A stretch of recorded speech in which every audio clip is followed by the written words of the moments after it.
गोकुल की सुनहरी सुबह। नंद बाबा का आंगन सूरज की किरणों से जगमगा रहा था। पेड़ों की डालियों और छप्परों से रस्सी के सहारे ताजे माखन से भरे मिट्टी के मटके लटके हुए थे। हर तरफ एक अद्भुत शांति और सौंदर्य बिखरा हुआ था। आंगन में जिनकी आंखों में शरारत भरी थी, हमारे प्यारे कान्हा अपने बड़े भाई बलराम और कुछ नटखट सखाओं के साथ जमीन पर खेल रहे थे। उनकी खिलखिलाहट से पूरा वातावरण जीवंत हो उठा था। पास में ही यशोदा मैया दही मथ रही थीं और उनके होठों पर कोई मधुर गीत गुनगुना रहा था। माखन तैयार होने पर उन्होंने एक और ताजे माखन का मटका बड़ी सावधानी से ऊंचाई पर लटकाया और राहत की सांस ली। लेकिन कान्हा की आंखें, उनकी गहरी काली आंखें लटके हुए उन मटकों पर टिकी थीं। उन्होंने चुपके से अपने एक सखा को कोहनी मारी और ऊपर की ओर इशारा किया। ये एक मौन साझा संकेत था, जैसे कोई गुप्त योजना बन रही हो। यशोदा मैया उनकी इस शरारत को भांपते हुए भी उन्हें प्यार से देखती रहीं। कुछ ही पलों बाद जैसे ही यशोदा मैया घर के अंदर गईं, आंगन बड़ों से खाली हो गया। यही तो मौका था। कृष्ण ने धीरे से ताली बजाई। ये माखन चोरी के हमले का संकेत था। सखाओं की आंखों में चमक आ गई। देखो, ये कितना ऊंचा है। हमें अपनी बुद्धि का इस्तेमाल करना होगा मेरे सखाओं, केवल ताकत का नहीं। और फिर शुरू हुआ माखन चोरी का अनोखा खेल। सभी सखा एक दूसरे के ऊपर चुपचाप चढ़कर एक मानव पिरामिड बनाने लगे। कान्हा सबसे हल्के होने के कारण सबसे ऊपर पहुंच गए। वह मटके तक पहुंचकर धीरे से हंसे। उनकी आंखों में जीत की चमक थी। नीचे खड़े सखा वजन से कराह रहे थे। उनके पैर कांप रहे थे, लेकिन उनकी आंखों में रोमांच था। माखन का स्वाद उन्हें हर मुश्किल भुला रहा था। कान्हा ने मटके से माखन निकाला और नीचे खड़े सखाओं के मुंह में दिया। सभी माखन का स्वाद लेते हुए हंस पड़े। उनके चेहरे माखन से सने हुए थे।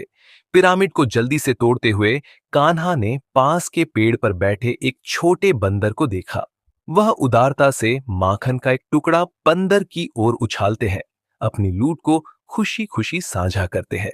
कुछ देर बाद गोकुल का मुख्य रास्ता, जो यशोदा के घर की ओर जाता था, कुछ गोपियों की आवाजों से गूंज उठा। कुछ गोपियां, जिनके चेहरे पर झुंझलाहट और स्नेह का मिश्रण था, सड़क पर प्रवेश करती है। उनके हाथ में खाली या टूटे हुए माखन के मटके थे। यशोदा मैया, तुम्हारे लाला ने फिर कर दिया। हमारे मटके खाली हैं। हमारा मेहनत से जमा किया हुआ माखन गया। यशोदा मैया, जो अभी भी घर में थीं, बाहर आती हैं। वह अपने बेटे को डांटने और गोपियों की शिकायत पर मुस्कुराने के बीच उलझी हुई थी। वह कान्हा के सखाओं के चेहरे पर माखन का लेप देखती है। कान्हा, तुरंत यहां आओ। कान्हा धीरे धीरे पास आता है। हाथ मासूमियत से पीछे बांधे हुए उसके गाल पर माखन का एक छोटा सा दाग है। ये क्या है? क्या तुमने फिर चोरी की है? मैया, मैंने चोरी नहीं की। मैं कसम खाता हूं, मैं तो हर समय यहीं खेल रहा था। तो फिर ये सब कैसे हुआ? और तुम्हारे सखाओं के चेहरे पर यह माखन कैसे लगा? न, मुझे नहीं पता मैया। शायद हवा ने मटकों को गिरा दिया और बंदरों ने मौका देख लिया। यशोदा उसकी मासूमियत पर एक पल के लिए हंसती है, लेकिन झूठ का अंत करने का फैसला करती है।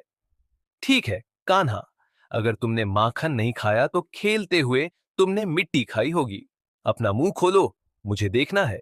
कान्हा के सखा चौंक जाते हैं।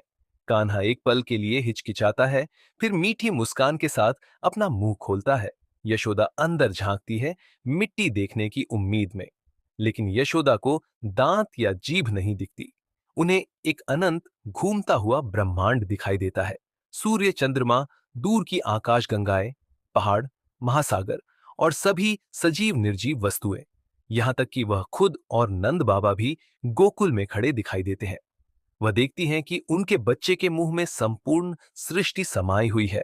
उनकी आंखें विस्मय से भर गईं। ओह, मेरे कान्हा, तुम कौन हो? जैसे ही कान्हा अपना मुंह बंद करता है, सब कुछ सामान्य हो जाता है। गोकुल की आवाजें लौट आती हैं। यशोदा अपनी चेतना में लौटती हैं। उनका दिल प्रेम और भय से भरा था। वह समझ चुकी थीं कि उनका बेटा कोई साधारण बच्चा नहीं है, बल्कि स्वयं भगवान है। मेरे प्यारे कान्हा, मेरे लाल, तुम चाहे माखन चुराओ या मिट्टी खाओ, तुम हमेशा मेरी जान हो। गोपियां और सखा हैरान होकर यशोदा और कान्हा को देखते हैं। कान्हा फिर से अपनी सबसे प्यारी और शरारती मुस्कान देता है। वह यशोदा के गाल पर लगा माखन चाटता है और हंसता है, जैसे कुछ हुआ ही ना हो। गोपियां कान्हा की हंसी सुनकर अपनी शिकायतें भूल जाती हैं और प्यार से उसे देखकर मुस्कुराती हैं।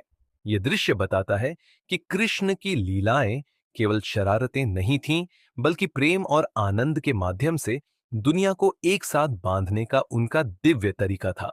हर लीला में एक गहरा संदेश, एक अद्भुत रहस्य छिपा था, जो गोकुल वासियों के जीवन को प्रेम और भक्ति से भर देता था।